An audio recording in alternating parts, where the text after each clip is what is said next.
And we are live. Fantastic. All right.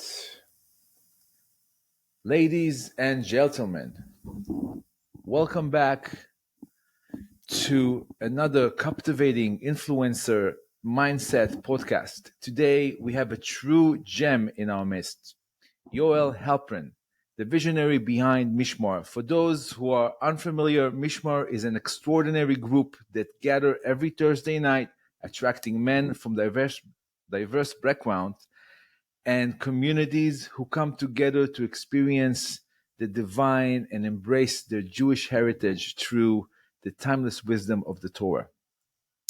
Now, let's dive deep into your extraordinary journey and the remarkable growth of Mishmar that has taken the world by storm. Yoel, could you please take us back to the pivotal moment that ignited your passion and made you come to establish Mishmar? What was that moment that really kind of Wow. make that happen? First of all, how are you, Yoel? And Baruch Hashem. thank you for being here. Gewaldig. Thank you for having me on. I feel honored. So you're asking me about a pivotal moment. It's interesting that the pivotal moment for me came when I completely gave up actually trying to make a moment. And to give you a little bit of a history, so I moved here. I mean, there's so much. It goes back to my youth. It goes back to how I grew up. I grew up in a place. I mean, this is getting into my whole story. But That's what we want to hear. We want to hear your so story. I grew up in a place called Shar Yashiv in Far Rockaway. There's a yeshiva there called Shar Yashiv, which my grandfather started. His name was Rabbi Shlomo Freifeld. And it was a yeshiva for people for Balei Tshuva. And it was in the 60s that he started. It was a lot of hippies. And that's how I grew up. And it started a whole neighborhood. For Rockaway was the small neighborhood, and my father ran the yeshiva. And our whole lives was around the yeshiva, and it was a very cool place. A lot of, I'm sure, people that we mutually know went to Shar Yashiv, and it was a place where um, it was more about the connection than anything else. It was more about connection than, yes, Torah, but everything, tefillah. But the main attraction was Yidden connecting, and it was a lot of fun. I had an amazing childhood, and being, first of all, my father is a rabbi, so there's that challenges that come with that. And but overall, I had an amazing childhood. It was filled with Yiddishkeit and just really positive vibes, really positive vibes around Yiddishkeit.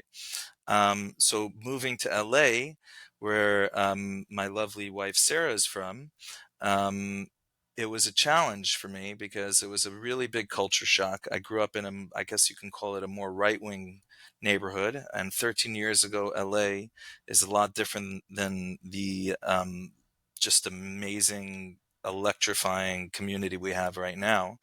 It was a big culture shock for me. As a matter of fact, I even bounced back to New York. After I've been living here for a year and a half, I bounced, and 2 or 3 weeks into moving to New York, I'm like, wait, I just moved from LA to New York back? I'm like, what did I do? So we came right back. Literally, we were living in New York for 6 weeks, and we came right back. But one of the big challenges always in LA was there wasn't a really strong sense of community. There wasn't a big group of growing people that really feed off each other. And it was very difficult. For a long time, I bounced around to a lot of different shuls, and I thought that was a factor of, just not finding my place. But it turns out I still bounce around to different shuls. But it just felt there was a tremendous void. So we're getting to the moment, or a lack of the moment. I went 2 years ago, and I had been doing this mishmar with Rabbi Shaf and Rabbi Rose And we would really, gather, let's say once every 6 weeks or once every, something like that in my house, usually. And we would, we would mishmar. We would do what we do today. And it was, kind of COVID put an end to that, and we eventually started it up again a little bit. Um, Anyways, 2 years ago, I went to Ukraine with a Rabbi Zakatinsky, who is from Kehilas Mevakshi Hashem in New York, which is like the whole Thank You Hashem movement. And it was the first time by Rabbeinu, and it was the first time by I've never been to Kfarim before. Actually, I've never like really gotten into it like that. But just So you went to by Rabbi everybody. Nachman? I went to Reb Nachman. I went to everywhere. I went to Reb Levi Yitzchak from Bardichev. I went to the Baal Shem Tov. I went to Pinchas of Koritz. I mean, the list. We went for 5 days, just nonstop, and it was amazing. And I came back, and I really just said, okay, I got to move back to New York because I got to be close to this Rabbi Zakatinsky. I have to be just like, it's enough is enough. I have to like take care spiritually. I have to feel like I have a chevra. I have to like, I feed off that. I grew up with it and I need it. Like I just feed off it. Yeah. But I said, as long as I'm here, it's going to take me time to figure this out. As long as I'm here, let's fabrang and let's just, we'll do it every week. If one person comes, two people come, three people come, so we started doing it every week, after that. Um, and, every fire, every good fire needs a good combustible, like a good fuel. And the fuel came with really Yitzi cats. And meeting Yitzi cats, I knew who Yitzi cats was for a long time, but meeting Yitzi, and he was on his own journey, and he got hooked on this Mishmar, and it's really just, it's chevra, it's a group of people connecting to each other, and singing, which is huge. It's the ego's gone when you sing, or it should be gone, but for most people, just when you sing and you get into it, it's just you're singing, you're focused on your breath, and you're um and just the Torah and everything. So Yitzi was really, from really a tremendous, tremendous force, and this whole thing continues, of course. And I kind of, him and I kind of run the logistics, but it really has nothing to do with us. Really, it's the chevra. At this point, I don't come to Mishmar to run Mishmar. I come to Mishmar because like that's what I needed. I needed to do once a week to check in and feel that. So that's the story. That's That's quite amazing because like especially when people are on a spiritual path, you're looking for something to keep you on this path, and it's not an easy thing because there is certain restrictions you need to do, especially if you're about the shuva. There is things that you're not used to, and I think that the one thing that could really keep somebody on that path is having something like Mishmar, where you go and, like you said, we feed off each other, and that energy, you give energy and you get a lot more energy by just hugging and I remember like on Mishmar, I had few moments that I literally felt goosebumps all over my body. I felt something that I never felt before: the togetherness, the oneness, the and I thought that this is probably something that needs to be more brought into light and more acknowledged about not only the beauty but the power of that thing to increase spirituality and also empower one another as a group of people. And one of the most beautiful things was that when I came, I saw people from different shuls. I saw people from the Happy Minyan. I saw people from Sephardic shuls. I saw people from Chabad, people Breslev, and to me that was incredible because the to see the colors, of all those people coming together was really really fascinating and incredible. And I can tell you what, like when you started it, how do you what do you think made the thing, Mishmar, grow so vastly, pretty much, and it really became a force in the community? And Yeah. I mean, what do you think the factors that contributed to this popularity of that thing? Meh. So I think honestly, I mean, what does it say? Ein davar b'fnei haratzon or something. When Ain't people about have how ratzon, yeah. Eina davar omed b'fnei haratzon, right? Nothing stands in the way of will. And it's not that nothing because we could make it happen. It's that when you show the Rebbeinu Shalom enough will, that Hashem makes things happen. So I think it was something that a lot of people really, really wanted. They wanted, and why? I think if you want to put it into words, why? I think COVID. I think COVID really did a remarkable thing for Klal Yisrael. I think people saw a lot of the institutions that we had faith in, whether it's the government, the scientists, education. Everybody was billable. It was like, what is everybody like? We were faced with so much of just like, this is so vain. It's so silly. Everything I believe in is being broken down. Like even the Florida thing, Meron also, these things broke. For me at least, it's like, what do you think is the safest place in the world? It's like American engineering. You kidding? And like that's like a architecture, American zoning laws, and it's like I'm talking about the Surfside disaster in Florida that happened. Um, and boom, a building. It's like everything we believe in is being broken down, and that's what happens before Mashiach.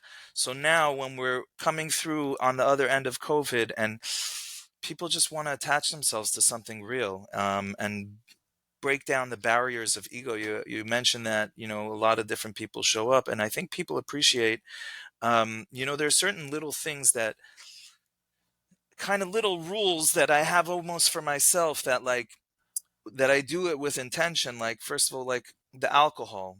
It was never about fancy bottles, and it's never about that. Like it never was about fancy food. Even it was never in a way about the rabbis. It wasn't about, it was about the guys. Like guys, we're coming to eat some cholent, make a l'chaim, and just connect, and like forget the work, the life, all the form that we attach ourselves to throughout the day. And that's really, and I think that is very, in today's world, especially in Los Angeles, uh you know zeh umat zeh, right? LA is crazy. You walk around the streets here, it's crazy in so many different ways from what you're hit with, so we have Yeah, crazy kedusha too. yeah, absolutely. I mean, uh, can you share like any of the challenges you were facing, while building Mishmar? I mean, and how did you overcome those challenges? You know what I'm talking about? Like, 'cause you're starting something, and first it's just, it's just an idea, and I'm sure there's challenges.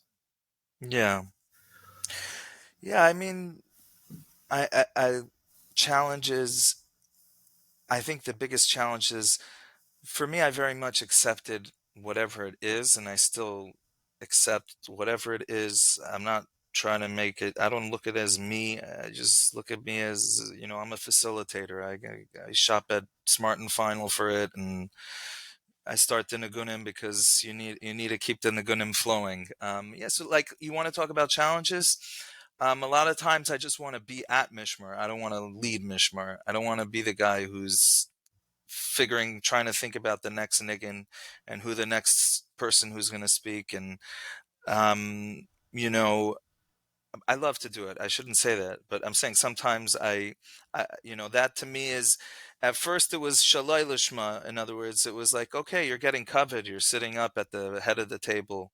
You're a guy, but like, now already it's like, okay, now I could do it for real. And then like, because after so many times and sitting in the front, it doesn't do it for you anymore. So now it's just like, okay, now it's the avoda of like, there's a klal here. And you're, so when when I'm shopping, um, when I'm shopping and, I'm doing things that are annoying, that are definitely a lot of things that are annoying, I remind myself that, I'm doing it for we're all here for a mission, and this is my little part. But challenges, it was more personal challenges, dealing with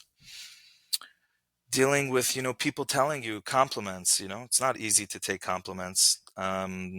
People are telling you things that their experiences they had, and even till today it's like a little uncomfortable sometimes, because I'm trying to be humble, but somebody's telling me something that really has nothing to do with me. I'm just a little bit the face of it, but it's directed towards me. It's not so easy, you know. Can you share like a story of somebody that came to you and told you that the effect that Mishmar had on their life that was like significant or something like that? So um, I know I don't have a specific story in mind, because I think that a lot of times people send me things or send Yitzi things, and we will, and a lot of in the beginning of it, well, this, what this guy told me, what that guy told me. Like at this point, Baruch Hashem, it's like, yeah, if you come to Mishmar and you tune in, yeah, you're gonna have a great time and you're gonna have a great experience, because what is it about? It's about connection, vulnerability, and Torah and singing. Like, what it's like, I feel like we're creating our little Baal Shem Tov shtetl on Thursday night, That's incredible, Yoel. So this is what I'm thinking. You are onto something. You're definitely onto something.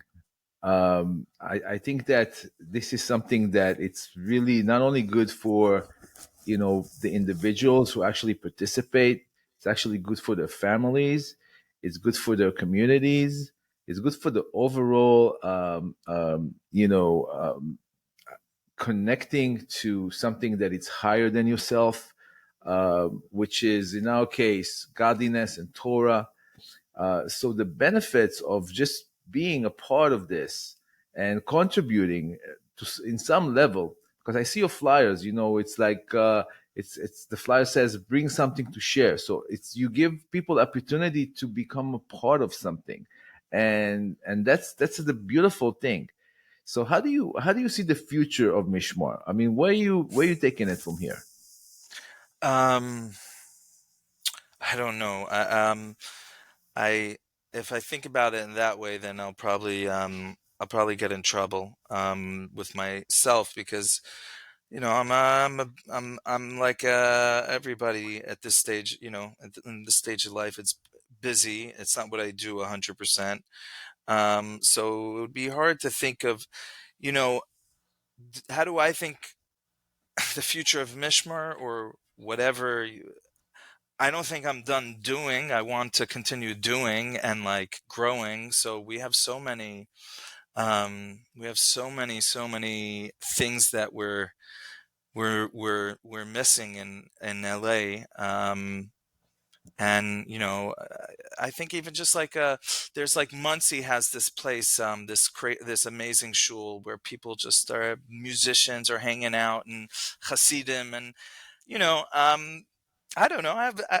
It's funny because I keep on. I'll send Yitzi an idea. I'm like, we got to do this.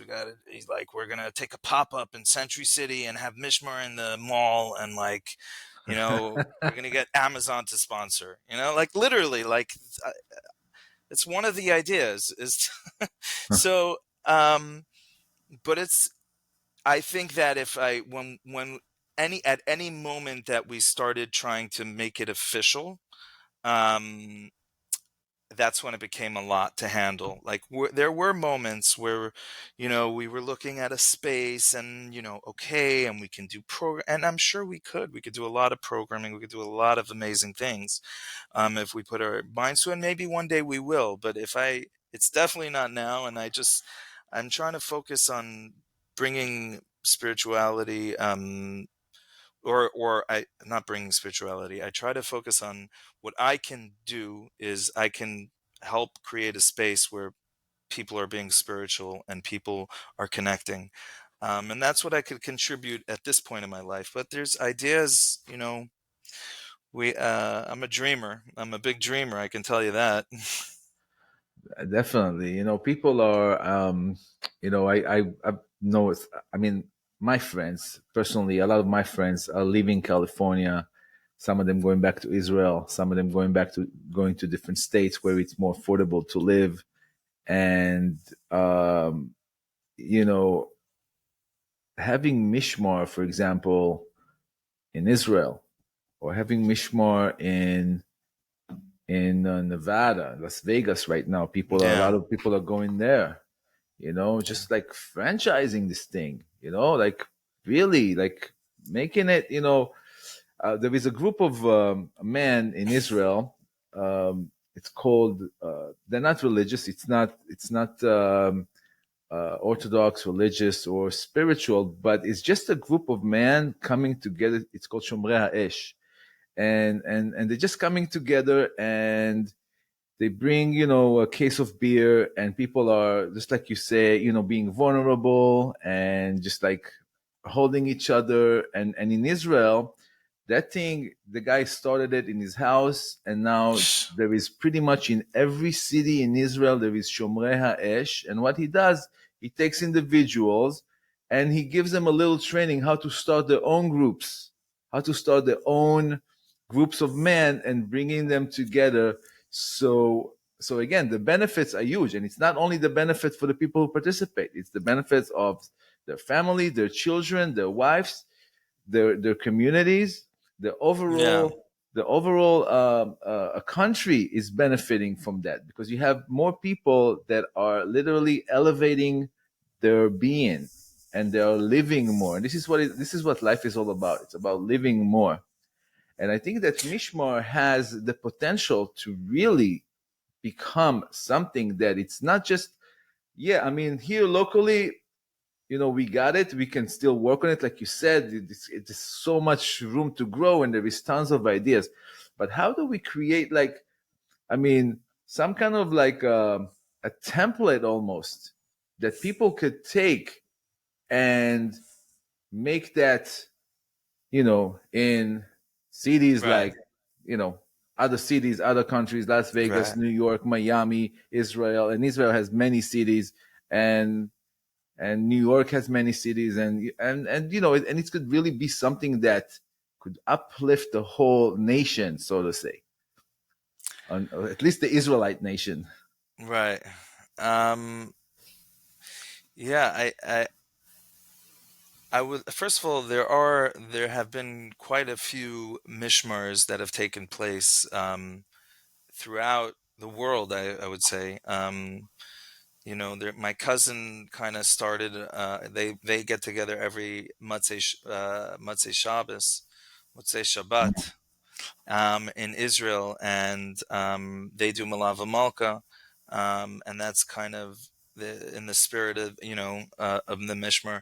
There's a guy who came to Mishmar from Australia, and he's like, I'm gonna go back to Australia and I'm gonna do this. And he just sent me a few weeks ago. It was beautiful. There was like 25 people there in like Wow. Sydney, Australia, and it was amazing. I saw the picture. There was way too much light in the room. They had way too many lights on. We like it dark, but I told him turn down the lights a little. Bring up the Candles. cholent. And, yeah, exactly. Um, but I don't. I'll be honest with you. I don't know.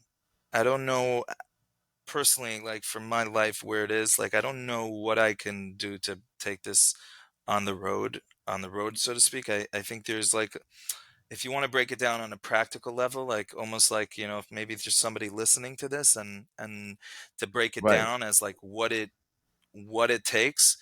Um, I think one of the most important things is um, the nigunim, um, and that's a hard thing. So first of all, if you don't have a musician, it makes it a lot harder. because people like to talk, and it's a challenge. So having somebody, a musician, is really, really, really a key, probably one of the biggest challenges. Um, I think that I think it should be very, very much not about, and I say this with all the love in my heart to all the rabbis. I couldn't have done it without them, but um, I think it's the guy. I think a lot of the guys like it because we're surrounded by, we're taking all day from rabbis. We're listening. We're in the shul, in the shir. We're taking all day. And I think that a lot of people, when they have this ability to like speak and be like, "Hey, this happened in the week, and I learned this, and I learned that," it gives them a time to process like that, like everything you're doing, and it's really cathartic, and I think people really enjoy it. So vulnerability is a key component, that I think that if it was a chevra that was very much about alcohol, like the fancy alcohol and having the fancy meats, I don't think it would have longevity. When it becomes Right. about, yeah, when it becomes about other stuff, when it becomes about stuff in general, um it doesn't, so it's a, as Reb Leibish, I don't know if you've ever met Reb Leibish, that comes to the Mishmar about once a year, but he calls, what does he calls, is the holy hippies. We're a chevra of holy hippies, like, yeah, little candy, some cholent, a little mashka, and. That's it. And I'll tell you one more thing. So may sound so simple, but after a week of being in Uman, when I was in in Ukraine with this Rabbi Zakatinsky, I asked Rabbi Zakatinsky, like, okay, I've done a week here. I'm going back to LA. Like, what do I take from, like, I want to do something. Like, I want to, like, get the chevra into it. So he's like, so just do it. And like he said those lines, just do it. And I was like, he's like, and leave the rest. Or he said, like, just do it. And then he was like, leave the rest up to Hashem. So if one person comes, two people come, three, 100, who cares? Like, you do it because you think it's your Avodah, and that's it. Like, you don't have to worry about anything else. And it just clicked for me, that, like, okay, if I'm here, and I would prepare, like, the first couple of weeks when you go weekly, and I was preparing and I was nervous if people are going to come or not, but I'm like, who cares? If it's just me, I know Yitzi Katz is coming. So, like, it'll just be us two. We'll learn, whatever. So that's also, is like giving up. This whole thing of the Mishmar is like giving up. It doesn't make a difference.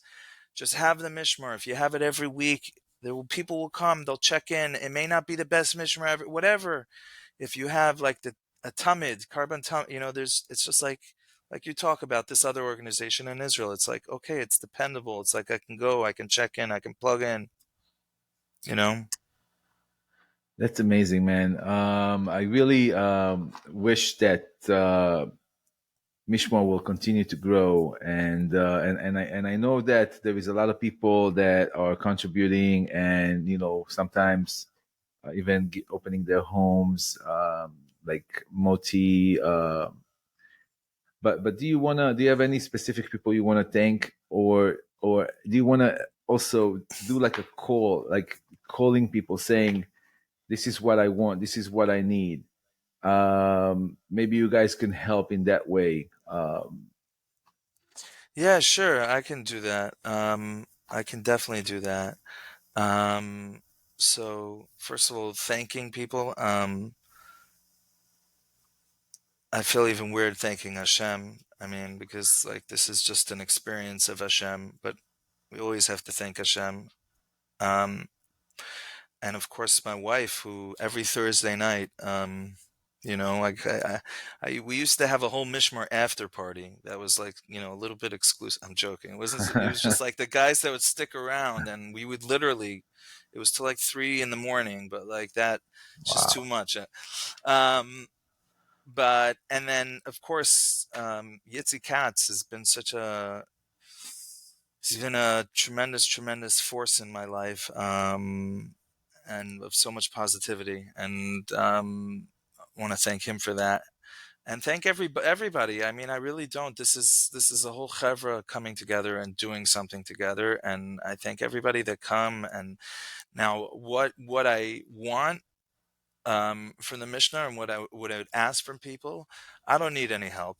Um, it's like for me to go to Smart and Final and pick up some seltzers, my avoida. We don't need more people to host.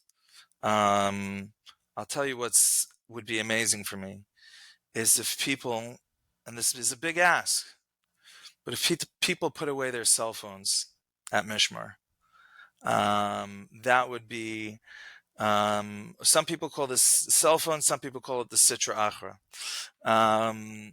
But I think it's a big impediment, even sometimes to other people that are there, and just like to be present and like get involved in a niggin. You know, like talking. I don't have. If there's too much talking, I tell the Ilam guys I need help with a niggin, and everybody helps. I don't. Again, it's more about like if we can make this as a makom kadosh and like put the cell phone in the pocket. There's enough pictures. Everybody's taking enough videos. Newcomers will always take a picture or two, a video, because it's. But I can tell you, everybody here, that if everybody really put away their phones and focused and just focused on being present, I think it's a different experience. It's a different experience for the people around you, and it'll be a different experience for yourself. For yourself. Other than that, it's just the Olam should just keep on being besimcha, and bring kedusha to this crazy city as long as we're here. Let's try to burn out the klipa. Absolutely. Oh Yeah, man, that's beautiful. What can I tell you? I'm really excited about Mishmar every time I see the flyer. One last thing I wanted to ask you, Yoel, is what advice would you give somebody who participated in Mishmar, came, experienced this, or heard about it, but he doesn't live in LA, lives in a different state, different country in Israel? And he wants to start a group of Mishmar somewhere. What advice would you give him? How to go about this? Is there any tips that you can give somebody who wants to start a Mishmar yeah. somewhere? Really, really. I know this may sound a little what do you call it? Progressive or whatever. They're not that progressive is not the right word, but the most important thing if somebody wants to start something is to be vulnerable, and be okay with one person showing up or two people showing up. It's not about that. If you want to start something, just start it. Keep it simple and start it, and let Hashem do the rest of the work. Because if you're going to try to make it into something and force something, it doesn't work. It just doesn't work. It's like, um maybe it does, and maybe I'm just, but I believe in this type of thing. It's not, you know and you're not trying to do, if you don't have a ton of money. So if you have a ton of money, okay, so I'd say get a musician that you have every single week, and get good cholent and geschmacka drinks, and just blast it out eventually. And but like, not everybody has that, and it's a bigger ask. But I think if people just start simple, and like, if you're in a town that, you have a chevra of people, so like, guys, we'll invite everybody. Who cares about ego? Who cares if people don't come on? We'll invite everybody, and we'll just do it we'll move from your house. We'll do it 1 week. We'll start every 2 weeks, every 3 weeks, whatever, once a month. We'll do it by your house, then by my house. Who cares who shows up? It's you're here, I'm here, then we're all here. And that's when I think a lot of the magic starts happening. And I think that whole concept is, we see it throughout Yiddishkeit. That, when we give up, that's the moment where you start receiving. That's amazing. So you're saying let go of the results, enjoy the Yeah, journey. It doesn't yeah, matter if it's one person. If it's meant to be, it will be. It's like you're doing exactly. it's an avoda, and you're really doing it. to improve people's lives, to uplift them, Yeah. and to create an environment where godliness can thrive, and Yes. nigunim and Torah and klippus can be broken. Broken. Uh, and that's what Mishmar is, and this is why, like, when me personally, when I come out of there after a few songs, I feel so much like a relief, like there was a shell, there was a klipa that I was able to break, and now, I feel so much more alive, so to say. Right. So what can I say? Big yeshar koyach, All right. and it's unbelievable. And thank you for coming to this podcast. And I'm sure that it will inspire not only one but many people to not only start Mishmar in their own communities, but if they're in LA, to join us and Right. to bring something to share, which Exactly. is part of the concept. And thank you so much, Yoel. Any Thank you last for words having me. before we end? The last thing I wanted to add is I forgot to say it is also there's one element that I think is also tremendous, which is that it's mostly about Chassidut. There's a tremendous, tremendous Chassidus part of the Mishmar, and I think that's also a key. This is the Torah of Mashiach, and we're in Mashiach times, and we got to add that to everything we do. A drop in everything we do. Absolutely, man. I can tell you, Yeah, add just one more thing. In the age that we're living, where AI is literally taking over, where people are yeah, so addicted to the screens and to their phones, this thing is more necessary than ever. It's the ability, yeah, and what you said, leave the phones at home or in your car when you come in. This is, like, I think, an incredible thing, because you have your phone enough. Right now, yeah, you just need to connect. The phone is mamash. It's literally a force that drags you down, and it's time for you to elevate yourself. yeah, And I think, especially now, there is more need for that than ever. So thank yeah. you so much, Yoel Halpern, for the inspiration. And I really hope that, because of this podcast and because of your appearance here and your participation and accepting this invitation, a lot more people will be able to experience what it means to come together with joy and happiness, and just let go of the results, enjoy the process, Amen, amen, amen. and Thank let's you for make it having happen. me. I hope to see you tonight. Oh, tomorrow night. Oh, tomorrow night, God Yes. willing, I will All be there. right. Okay. Take Take care, care. y'all. Bye Thanks a bye. lot.